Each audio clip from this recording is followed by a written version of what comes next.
I've been anticipating for the Elden Ring DLC more than I anticipated for my firstborn child.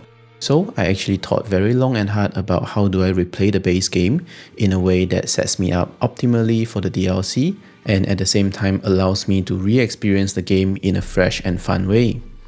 After doing all the research, contemplation and experimentation so you don't have to, I'm here to convince you why starting a brand new playthrough is the best way to set up for Shadow of the Erdtree and how to get the most out of your new playthrough. So without further ado, let's get straight into it. My first and biggest reason why you should start a fresh playthrough before the DLC is that it is simply how the DLC is intended to be experienced for the first time. I think it is what makes sense the most from a future-proofing standpoint, as the developers want to make sure that anyone that started playing the game after the DLC release would have a smooth transition from the base game into the DLC. Besides, balancing the game difficulty around New Game Plus is always going to be very tricky because every player goes into New Game Plus with a different power level.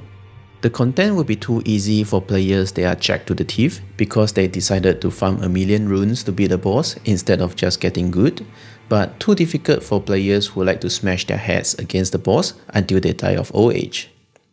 While the problem also exists in New Game, we as players can have a better control on our character power as compared to New Game Plus. We know from developer interviews and from the preview event that the recommended character level to bring into the DLC area is between level 100 and 150. So if we stick to that, we should be able to experience the DLC at the difficulty level that is intended by the devs.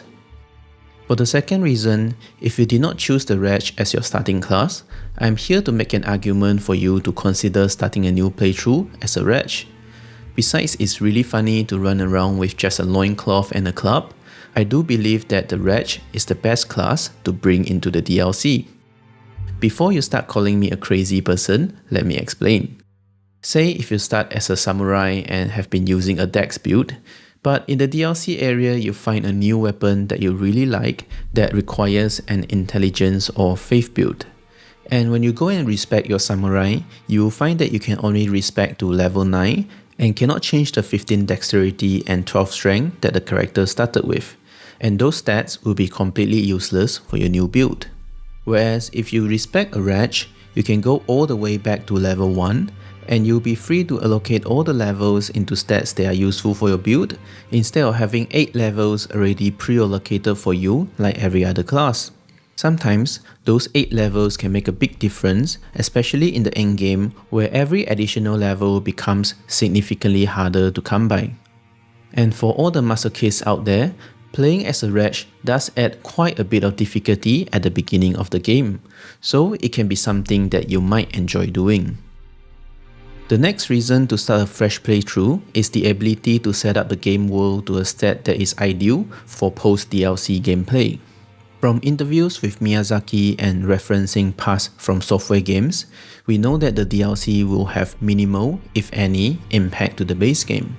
However, after playing the DLC, we will be having a completely different perspective to the events happening in the base game because of what we learned in the DLC area. So, if you already progressed the game to a state where you can no longer choose a different ending, or get yourself locked out from certain interactions with some NPCs, you might be regretting those actions later after completing the DLC. I don't want to spoil anything for those who haven't finished the base game yet, so I'll be very vague for the next few tips. To avoid being locked into a particular ending, simply do not commit to an irreversible decision at the mountaintop of the giants. The game will let you know when you're about to do that. And do not complete the quest that will require you to strip butt naked to open a door. Yes, if you don't know, that's a thing in the game. Other than that, I will also avoid completing the Erdtree area before the DLC because of its deep connections with an important story character in the DLC. As a side note, even though killing Morg is one of the prerequisites to access the DLC area, I will actually do that after the DLC is released, just in case there is an additional cutscene or dialogue being added after defeating him. I hope these are enough reasons to convince you to start a fresh Elden Ring playthrough before the DLC. If not, well, do whatever the heck you want, but do remember to come back and tell me I'm right after you finish the DLC. But if you do decide to follow my advice, here is a bonus tip for you if you are replaying the game and would like to maximize your experience. Have you ever wondered what it would be like if Elden Ring had a quest system like most other games? Wouldn't you want to know what is the story with Fear, the deathbed companion, and the loathsome dung eater? if your answer is yes to both questions, then let me introduce you to roundtable.net, #not sponsored. With their all NPC quest checklist, you can now treat these as story mission objectives and experience all the story beats of every NPCs in Elden Ring in one single playthrough by completing everything on the checklist. This is how I'm currently playing my brand new playthrough in preparation for the DLC. And I highly recommend it because Elden Ring has some of the most interesting and captivating character stories of all games, and you'll be missing out a lot if you don't experience all of them at least once. I'm also using an external map from mapgenie.io and some YouTube guides when necessary to help me find the locations and NPCs required to complete the checklist. Because honestly speaking, the sense of exploration is just not there anymore after the first playthrough.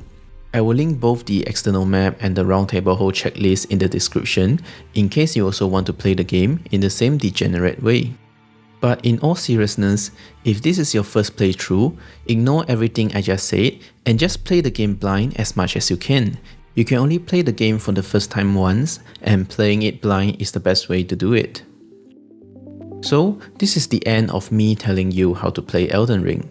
If the information helped you in any way, please consider giving the video a like and subscribe to the channel. I will greatly appreciate it. I'm also very interested to know how's your preparation for the DLC. Are you also playing through the game from the beginning? Or are you going to just jump in with your New Game Plus character after the DLC is released? Let me know in the comment section below. As always, thank you so very much for watching, and I will see you in the next one.